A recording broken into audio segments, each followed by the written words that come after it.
What is going on, everyone? We are here with another episode of the Spotlight series hosted by yours truly, ACK. Y'all know the drill at this point is we're slowly reaching that 100 mark of getting 100 episodes out there. And it's just been a wild ride interviewing artists from all over the US, Canada, the UK, Australia, and listening to all kinds of music. And today we're kind of hitting the country music scene, which is always one of my favorites. You guys know I'm a country boy at heart.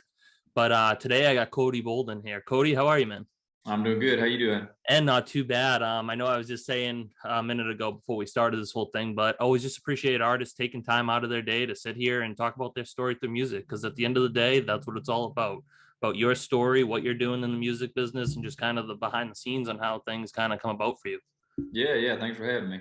No, of course. So kind of just jumping right into the first question. It's basically the basic of basics, and it really just kind of sets up your whole story and the whole interview is where did singing and playing really kind of come about for you? Because I know at some points in an artist's career, it starts the day they were born. They start humming nursery rhymes and all that. But like to compare it to someone like myself who really only started songwriting and producing and stuff back in 2018. So that was only 4 or 5 years ago. But where did everything kind of come about for you? Yeah, so I mean, timeline wise, mine's pretty similar to yours. I didn't start writing music and playing music till about 2017. I'm 32, so I mean, music has always been around, but nobody in my family really played music. Both my parents love music. We listen to it on the radio constantly. They've got their favorite artists, but nobody ever played a guitar or piano or had a harmonica laying around.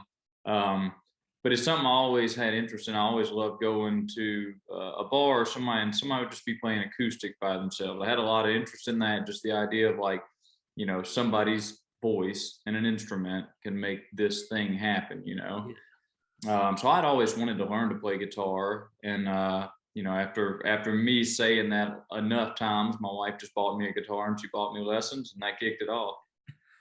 No, and I mean that's awesome. It's always so cool to just hear the behind the scenes and how that stuff really comes about because I mean, like I said, for me, it only started back in 2018 is when I lost my grandfather unexpectedly. That's when I wrote my first ever song. And that's really just how the whole I mean, I've always had that love for music, like you said, like I always my mom and dad always playing that music, that 90s, early 2000s country was really what got me into loving music so much, and then it just developed even more for years to come. And then obviously when that stuff happened in 2018, that's just when the whole songwriting process really started for me, and I said, hey, you know what, this is something that I've always loved doing. I'm gonna just go with it and see what happens, and then here we are now.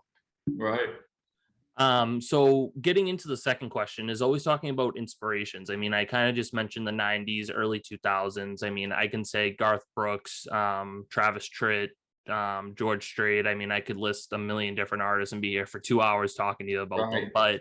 But who are some of like a couple of just main inspirations that you really looked up to in the music business and that you kind of really look up to now just when it comes to writing and stuff like that? Sure. Well, I certainly came up listening to all those same guys, 90s, early 2000s country. When I started playing, I kind of went a little deeper and farther than that. So, Waylon Jennings, Willie Nelson, Hank Williams, senior and junior. I would say inspiration now is definitely those guys, but then, newer people like Sturgill Simpson, obviously Tyler Childers. But I like blues and soul as well. So, I mean, Otis Redding has always been a big inspiration for me. I love Bill Withers, listen to a lot of B.B. King. So I would think we're somewhere between country and blues, which, they're not that much different at the end of the day anyway.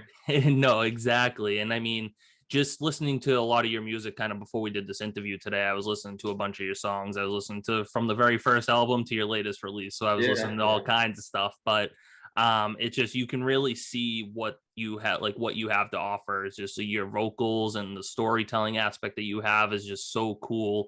And I mean, this is my fourth interview already today, just alone. And this was definitely one of my more favorite ones that I was looking forward to just Oh, thank you. I because appreciate that. yeah, no, of course, just because of your vocals and your style and what you're kind of doing. I will have to say is On the Run and Coming Back Home and Yonder Way are definitely three or four of my best ones that I love so far. And I mean, you just have that tone and style that you could just listen to on a record or just listen to on repeat nonstop. Thanks. No, I appreciate it. And honestly, too, like story songs are always a favorite for me, because I like, I'm getting, the more I play, the more I'm getting into production or the idea of a production of a song. Whereas in the beginning, luckily, I just had people around me in the band that knew that kind of stuff, because I didn't. I would come with literally we would, and it still happens now, but we'd go play a show, and I would start the chord progression off, and I'd start singing, and they would just fill in with what felt. And really, that's how a lot of those early songs were developed. But I like the idea of, no matter what the production is on a song, you can scale all that back, and the story of the song is still there. You should be able to strip away all that stuff and still have something that, I don't know, means something to somebody. Exactly. And I mean, that's getting into the third question here. It's always one of my favorite questions, is the creative process when it comes to actually writing music, because just like you just said, that storytelling aspect is really what grasps me in to really engage with an artist and just kind of have them on the show and stuff like that. And obviously you have a lot of those storytelling songs. And I always just have to quote Garrett Walker, who was on the show. He says this analogy perfect, is the creative process when it comes to writing a song is like a puzzle. Whether you have 500 pieces, 1,000 piece puzzles, how people do those is still beyond me. But you have it all kind of scattered on the table, and you slowly start putting that border together. You slowly start putting the middle together. You figure out where those pieces fit and how they're going to incorporate into the bigger picture. And then by the end, you have this full masterpiece, this full thing that you can share with people and say, hey, look what I just did. Look what I just created. So there is never a rhyme or reason to the creative process, as you probably know, when it comes to writing songs. Some people start with the melodies and kind of go into the lyrics, and some people start with the lyrics, like myself, and then work on the melodies. But at the end of the day, just what is your creative process like when it comes to writing songs? Yeah, I'll say, I mean, the way it has been when I first started, they just kind of were there. Maybe it was just this thing that was inside of me all these years, and I didn't know it was there. So when I did open that door, there was a lot in that closet. Now it's definitely a little harder, but it's a good thing. It's a good challenging thing, because for me, I've always felt like I try to find at least the meat of the song and inspiration, whatever that song is. But it's still work you have to be disciplined to fill that song out around it. Yeah. So I'm getting better now about scheduling writing time instead of just, it'll come when it comes.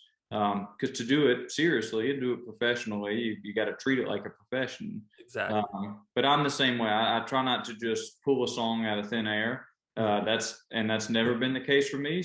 Some people can do that. Somebody would say, some people can sit down and say, I'm going to write a song today, and then they write that song. Exactly. For me, I tote around. It usually comes, for instance, like on the run.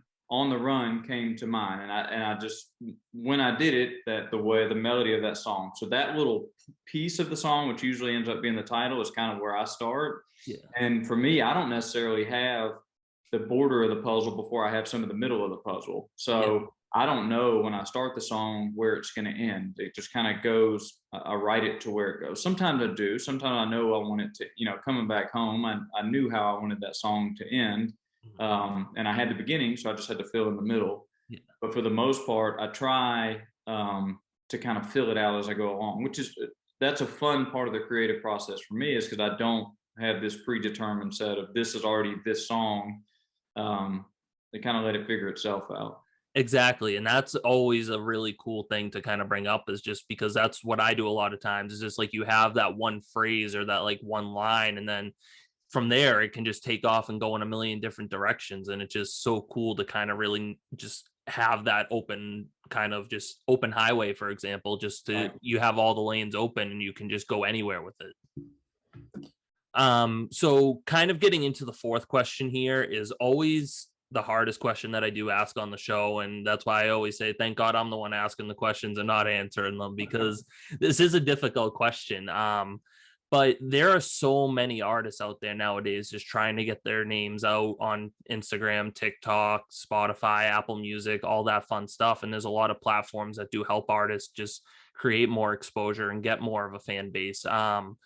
But my question for you is, at the end of the day, is what makes you compared to all these other artists, and what can we take away from your music that we can't find in anyone else's music?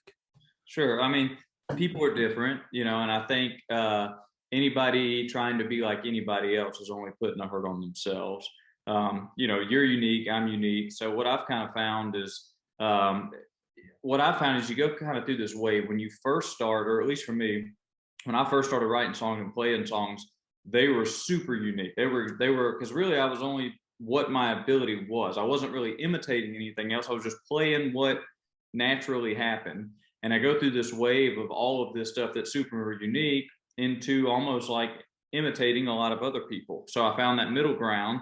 And now this third, tier three is like working my way back to that. So for me, it's finding the stuff that we do well and lean into that. If that's something that somebody else is doing too, fine. But I don't think so. I think if you can pinpoint all of your peaks and put those together and lean heavy into those, you're not going to be like anybody else. Yeah.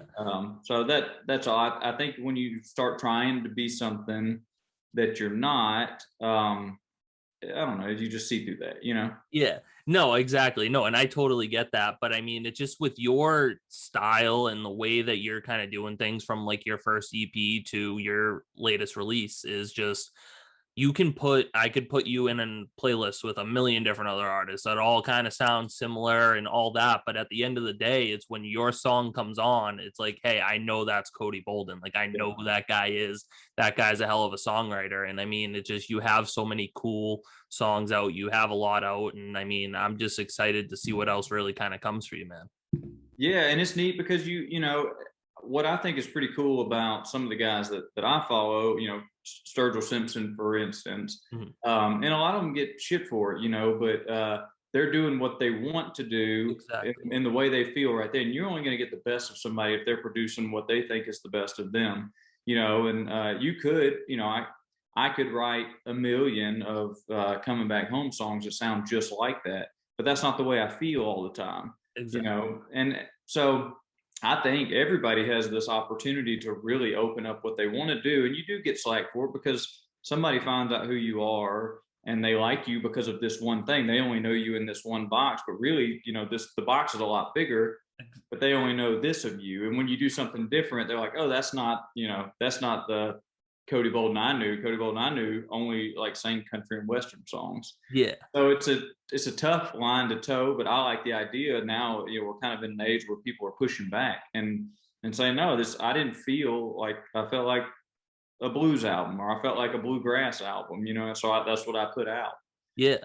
No, and So I mean, it's cool to feel like that because I always tell people like there are boxes that you can go in. You have your specific genres, but I mean, you can just expand so much more and open different doors and stuff like that to go, yeah, you're in the country lane, but there's a million different options that you can take and open all those doors and kind of do what you want to do. And at the end of the day, for me, is especially when I songwrite, is if I can go out of my way to write at least one song that's going to touch that one person or those two people, and compared to millions of people, then at the end of the day, that's what I consider a great song.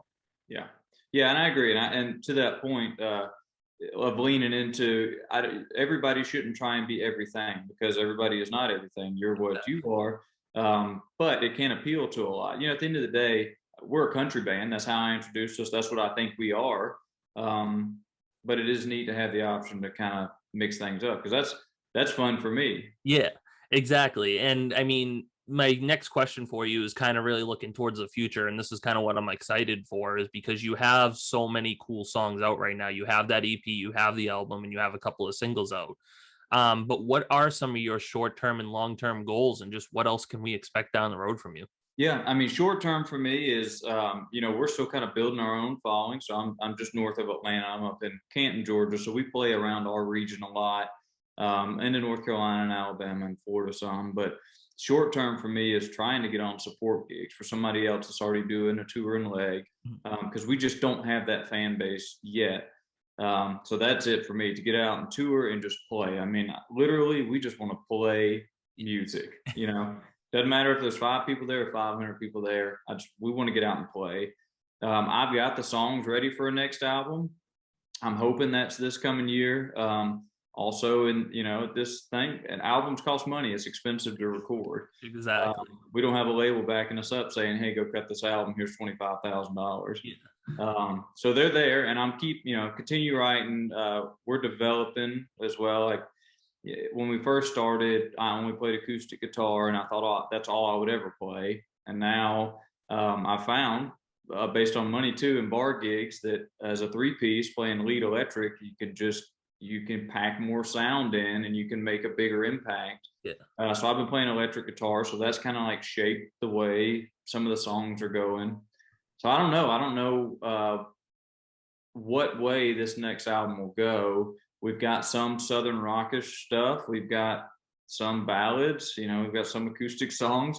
I don't know if we'll split them up, and I don't know yet, but who knows?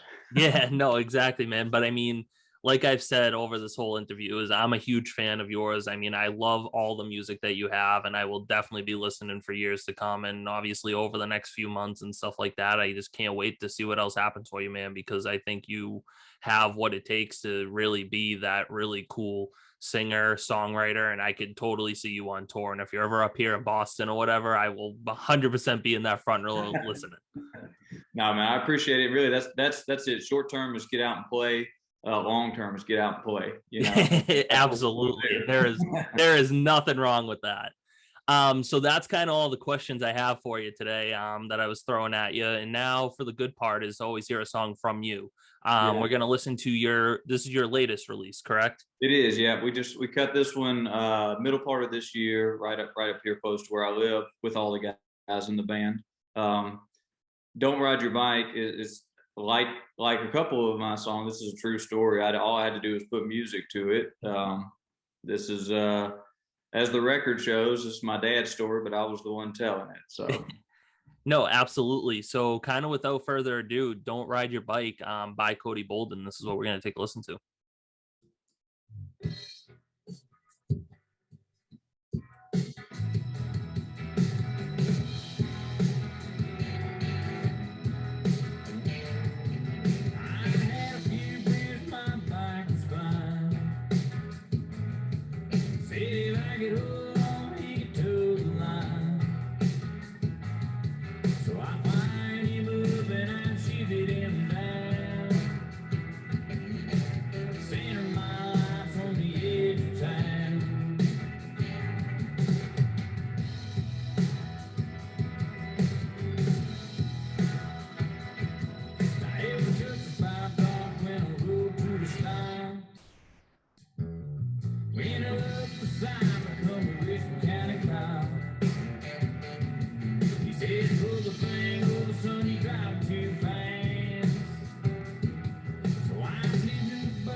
So I'm going to cut that off there because that's what I always like to do. People hate me for it. But I mean, people always are like, why do you cut it off? Like, I'm jamming to it. But hey, you need to go on Spotify, on Apple Music, go find Cody Bolden. If you want to listen to that song, that's Don't Ride Your Bike. I mean, just a great song, man. You cannot head bob to that. And it's always hard when I play stuff on my end because I want to jam out to it, but like I can't put myself on mute or anything because then and I can't sing because then glass will start breaking and all that. But I mean, it's a hell of a song, man, and you're a hell of an artist. Thank you. I appreciate it. No, of course. So kind of before I do my little outro here is where can we find you on social medias? Obviously you're on Apple Music, you're on Spotify, so those streaming platforms, but what social medias can we find you on? Instagram is probably the easiest, best way. It's just Cody Bolden there. I've got a TikTok. I try and post stuff. It's part of the deal. But Instagram's the best. And then honestly, my website's got links to all that stuff, which is just codybolden.com. That's got a list of where we're playing, what stuff just came out. We keep it pretty well updated. Awesome, man. Cody, again, thank you so much for kind of taking time out of your day today to just sit here and talk about your story through music. Thanks, man. I appreciate it. No, of course. So that concludes another episode of the Spotlight series hosted by yours truly, ACK. Y'all know the drill at this point. Sundays, 1 p.m. Eastern. We got new music, new artists, new stories. Never know who's going to be on here. So y'all stay tuned for next week, and thanks for tuning in today.